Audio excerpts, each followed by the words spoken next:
اچانک جو ہے وہ گیس نیچے سے پرکولیٹ کرتے کرتے اس کا اتنا پریشر ہو گیا کہ وہ پانی سے باہر نکل آئی. 10 دن کے وقفے کے اندر ہوا سارا, اور اس میں آگ لگ گئی, اور وہ پھر اس کا پریشر بڑھتا گیا, اس کی مقدار بڑھتی گئی.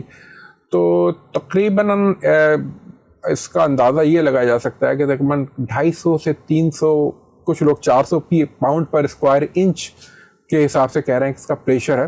میں ایک حوالے کے لیے آپ کو بتا دیتا ہوں کہ جو ہمارے گھروں میں گیس استعمال ہوتی ہے وہ تقریباً 30 سے 50 پاؤنڈ اسکوائر پر انچ کے حساب سے استعمال ہوتی ہے. 10 ٹائمز آف تو یہ 10 ٹائمز تھی گھر کے حساب سے. لیکن زمین سے جو گیس نکلتی ہے, جو ہم آئل اینڈ گیس کے ویلز کے تھرو نکالتے ہیں, اس کا پریشر 3000, 4000, 5000 پاؤنڈ پر اسکوائر انچ تک ہوتا ہے. ٹھیک ہے سر, یہ آپ نے اس حوالے سے تو بہت اچھا ایک مقدمہ آپ نے بتایا, لیکن اس میں آپ یہ بتائیں کہ یہ جو بلڈرز ہے یہ بہتر منصوبہ بندی کرتے, کچھ اور احتیاطی تدابیر کرتے تو ان چیزوں سے بچا جا سکتا تھا, یا کوئی ایسی چیزیں ہیں جو میجرز انہوں نے نہیں لیے جو آپ سمجھتے ہیں لینے چاہیے؟ میں تھوڑا سا دیکھیں بتاؤں کہ آئی فیل پٹی ہے, مجھے مطلب افسوس ہوتا ہے کہ بلڈر کے اوپر یہ سارا نزلہ گر پڑا ہے. لیکن اگر آپ دیکھیں تو پوری کراچی کی کوسٹ لائن جو ہے وہ اپارٹمنٹس اور ریزیڈینشیل پروجیکٹ سے بھری پڑی ہے, اور یہ ایریا مینگرووز کا ایریا ہے جس کو ریکلیم کر کے یہاں پر جو ہے وہ زمین ریکلیم کری ہے اور اس پہ سارے پروجیکٹ لگے ہیں. یہ جگہ بھی ایسی ہے, اس کو تو مینگروو کا ایریا کہتے ہی مینگرووز ہیں, اور یہ ریکلیم ہوئی ہوئی ہے. اس کے برابر میں ہی پاکستان ریفائنری موجود ہے, اس میں واٹر ویلز کچھ پہلے ڈرل ہوئے تھے اور اس میں اس طرح کی گیس نکلی تھی, لیکن خود انہوں نے پاکستان ریفائنری والوں نے بڑا اسکلفلی ہینڈل کر کے اس گیس کو ختم کر دیا اور ویل کو ریکلیم کر دیا. تو یہ ایک نالج تو تھی. یہاں پہ بلڈنگ کرتے ہوئے اتھارٹی کو بھی پورا ایکٹیو ہونا چاہیے تھا, لیکن بلڈر کی رسپانسبلٹی کو میں بالکل وہ نہیں کروں گا کہ یہ ان کو نہیں دیکھنا چاہیے تھا.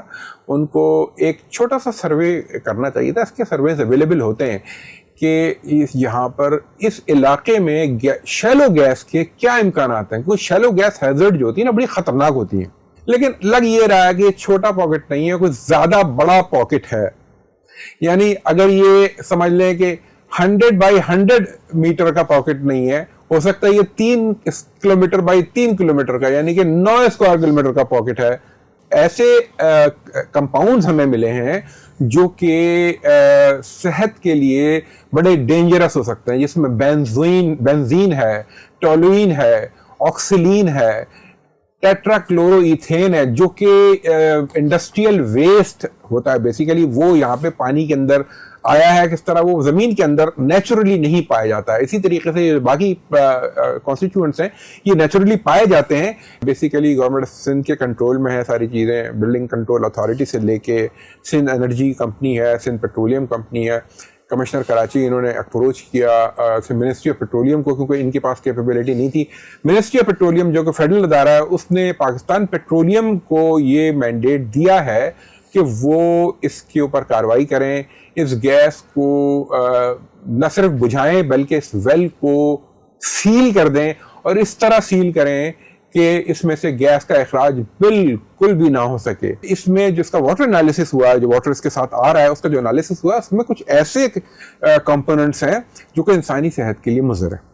ٹھیک ہے, وہ جا کے مطلب دوسرے صاف پانی میں مل جائیں گے تو مشکل ہو جائے گا. صاف پانی میں تو دیکھیں وہ ایکویفر میں تو ملے ہوئے ہیں, لیکن اوپر کیونکہ فلو کر رہا ہے, فلو کر کے فلو کر رہا ہے, سرفیس کے اوپر آ رہا ہے, وہ جا کے اور پانی کے ساتھ بھی مل رہا ہے.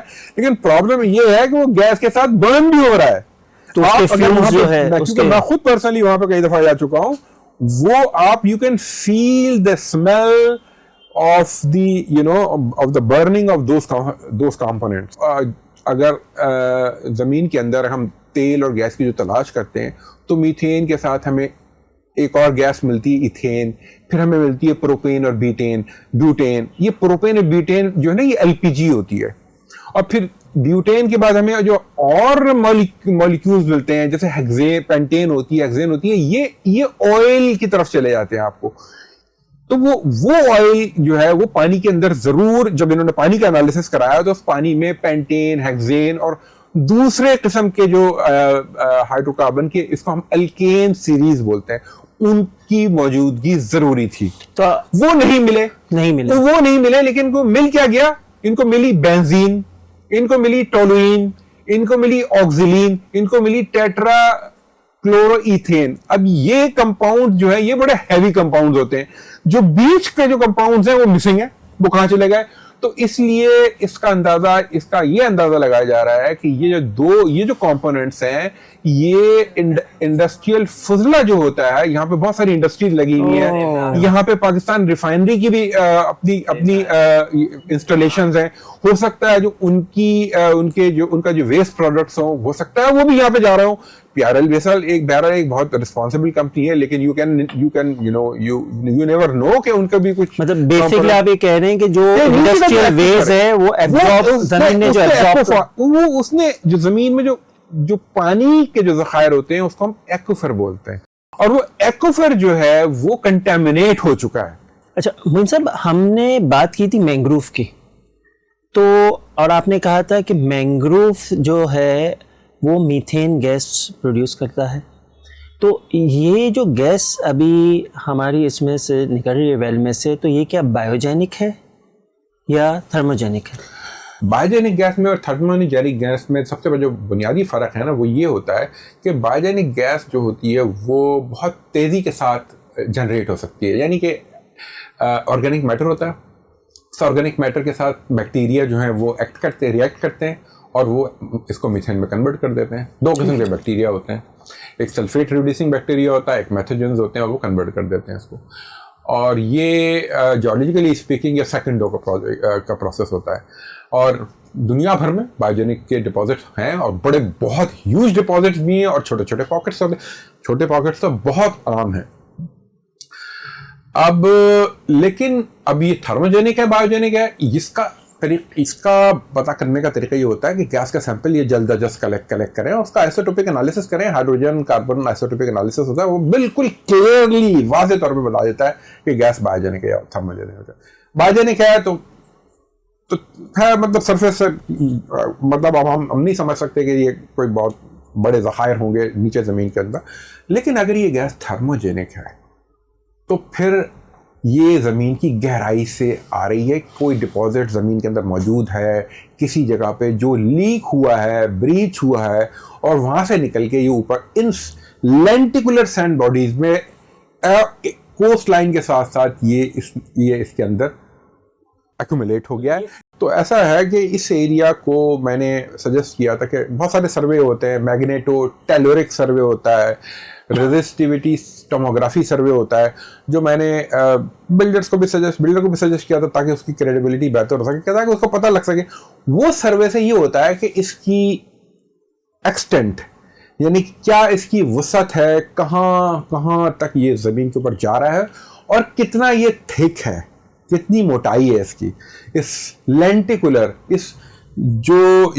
کا مطلب یہ ہوتا ہے کہ یہ تقریباً اس طریقے سے یہ ریزروائر کی باڈی ہے. سسٹمیٹک طریقے سے کام کرنے کی ضرورت ہے. پہلا کام تو ہو گیا کہ پانی کا انالیسس ہو گیا. دوسرا کام یہ کہ گیس کی سیمپلنگ کریں, اس کا انالیسس کریں, اور پتہ لگائے کہ گیس کا اوریجن کیا ہے.